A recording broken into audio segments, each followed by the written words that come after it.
Friends, Madhya Pradesh शिक्षक भर्ती के जो चयनित कैंडिडेट्स हैं उनके लिए कल का दिन काफ़ी निराशाजनक रहा, क्योंकि सभी को उम्मीद थी कि सरकार ने कुछ एप्लीकेशन वगैरह लगाई होगी और उस पर हाई कोर्ट अनुमति दे देगा और फिर ज्वाइनिंग आगे बढ़ जाएगी।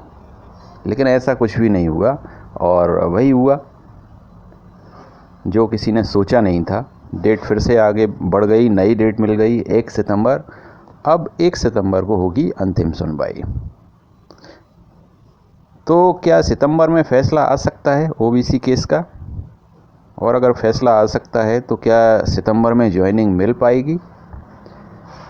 ऐसा क्यों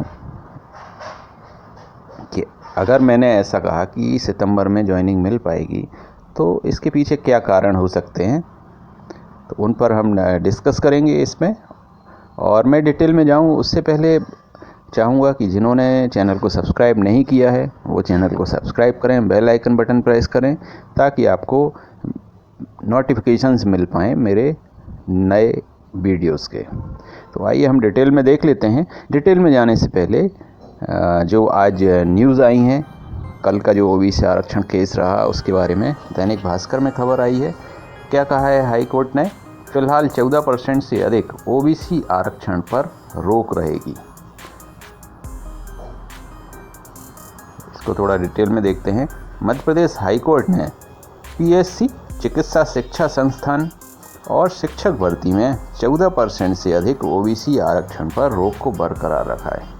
चीफ जस्टिस मोहम्मद रफ़ीक और जस्टिस विजय कुमार शुक्ला की बेंच ने मामले की अगली सुनवाई 1 सितंबर को निर्धारित की है। जबलपुर निवासी असिता दुबे, कांतिलाल जोशी सहित अन्य की ओर से दायर याचिका में कहा गया है कि राज्य सरकार ने वर्ष 2019 में ओबीसी आरक्षण 14% से बढ़ाकर 27% कर दिया। इससे आरक्षण की सीमा 50% से अधिक हो गई।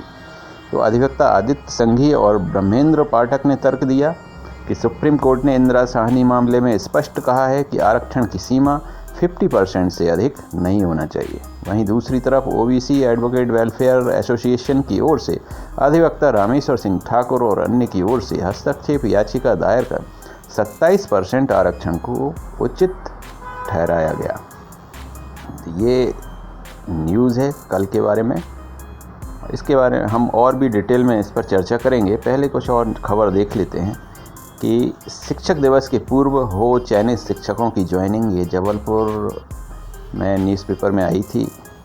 तो मध्य प्रदेश तृतीय वर्ग शासकीय कर्मचारी संघ ने बताया कि सरकार द्वारा लगभग 3 वर्ष पूर्व चयनित परीक्षा पास कर चुके उच्च माध्यमिक शिक्षकों की जब सारी फॉर्मेलिटीज़ हो गई हैं तो फिर नियुक्ति आदेश जारी नहीं किए जा रहे हैं, जिससे प्रदेश के लगभग 21,000 चयनित शिक्षकों में भारी आक्रोश व्याप्त है।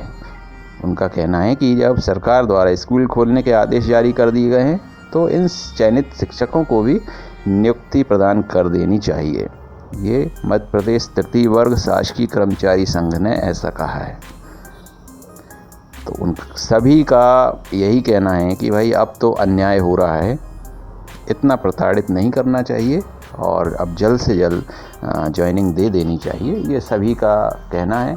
और ऐसा सिर्फ एक ही वर्ग का नहीं मानना है और वो हैं पॉलिटिशियंस। वो अपनी राजनीति की रोटी सेकने में लगे हुए हैं, चाहे जनता का कुछ भी हो, इससे उन्हें कोई फ़र्क नहीं पड़ता है। ओबीसी केस में जो वकील हैं एडवोकेट रामेश्वर सिंह ठाकुर, इनकी तरफ से भी ये पत्र जारी हुआ है, जिसमें ये हर सुनवाई के बाद इस तरह का पत्र जारी करते हैं। इसमें जो काम की चीज़ है वो मैं आपको बता देता हूँ। पहली चीज़ तो है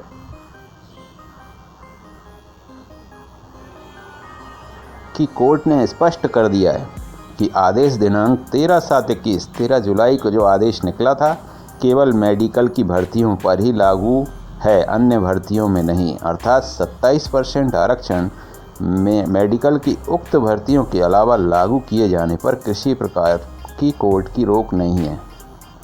जहां तक चयनित 29,000 शिक्षकों की भर्तियों के परिणाम घोषित न करने तथा 27% लागू न करने का प्रश्न है, उक्त भर्तियों में 27% लागू पर कोर्ट की रोक नहीं है, ये उनका कहना है। शासन चाहे तो इस संबंध में आवेदन कर सकते हैं, लेकिन दिक्कत वही रही कि शासन ने कोई आवेदन ही नहीं किया।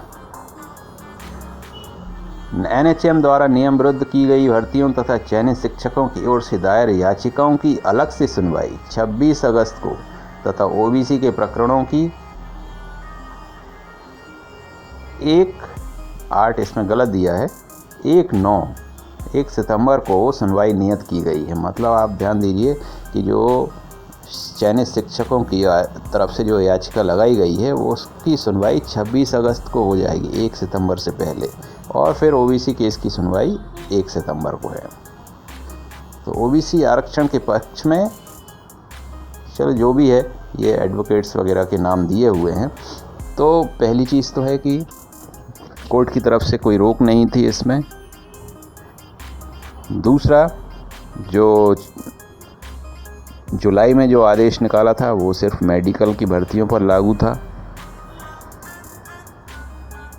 इसके अलावा तीसरी चीज़ ये थी कि सरकार ने शिक्षक भर्ती करने के लिए, जैसा कि कहा गया था IA लगाएंगे या एप्लीकेशन लगाई जाएगी, ऐसा कोई भी प्रयास नहीं किया गया। अब मैं आपसे जैसा कि मैंने कहा था कि सितंबर में ज्वाइनिंग हो सकती है, तो ऐसा मैंने क्यों कहा था? ये मेरा अनुमान है, मेरा विश्लेषण है, सभी की राय अलग भी हो सकती है। कि पहली चीज़ तो हाई कोर्ट ने कल कहा है कि कोई भी अंतरिम राहत प्रदान नहीं की जाएगी। अब सारे केसेस का निपटारा, मतलब जितने भी OBC केस में याचिकाएं लगी हुई हैं सभी का निपटारा एक साथ होगा। उसके पहले कोई भी अंतरिम राहत नहीं दी जाएगी। अंतरिम राहत से मतलब जैसे कि मेडिकल में एप्लीकेशन लगाई गई थी, उनको राहत दे दी थी कि आप अपनी प्रोसेस आगे बढ़ा दें। दूसरा, कल मैंने एडवोकेट आदित्य संघी का एक इंटरव्यू भी देखा था, न्यूज़ चैनल पर आया था।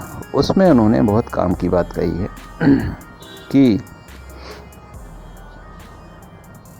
कि 1 सितंबर को फाइनल सुनवाई होना है, और ऐसा इसलिए क्योंकि कोर्ट ने जितनी भी याचिकाएं लगी हुई हैं सभी से लिखित में जवाब मांगे हैं, और ऐसा करना लगभग तय है कि सभी की तरफ से जवाब पेश कर दिए जाएंगे 1 सितंबर से पहले, और 1 सितंबर को फिजिकल हियरिंग होना है। तो जो लिखित जवाब जो मांगे जाते हैं ये तभी मांगे जाते हैं जब फाइनल फैसला आने की संभावना हो। दूसरी बात है कि कोर्ट ने भी कहा है कि हम फाइनल फैसला ही देंगे, अब कोई अंतरिम राहत नहीं देने वाले। और सबसे बड़ा कारण मैं बताऊं कि आपको याद होगा कि अभी जो बजट तय हुआ है, बजट पास हुआ है नव चयनित शिक्षकों के लिए 750 करोड़ रुपए, ये सिर्फ 3 महीने के लिए है। आप पुरानी न्यूज़ पर ध्यान दीजिए, 3 महीने के लिए है। तो 3 महीने वो कौन से हैं? अक्टूबर, नवंबर और दिसंबर। 3 महीने के लिए 750 करोड़ रुपए बजट पास हुआ है। तो ये पहले से ही तय लग रहा है कि सितंबर में फैसला भी आएगा और सितंबर में ज्वाइनिंग भी होगी और सैलरी अक्टूबर में मिलेगी। ये मेरा अनुमान है, क्योंकि उसी हिसाब से सरकार ने तय किया है 750 करोड़ 3 महीने के लिए।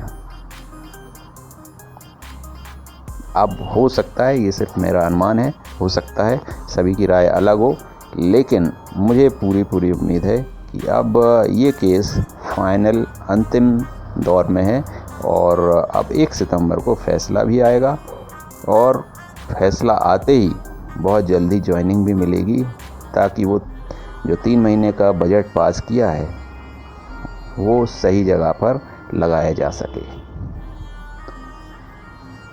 तो फ्रेंड्स, ये सारी अपडेट्स थी आपके लिए और हम जल्द मिलते हैं अगली वीडियो में।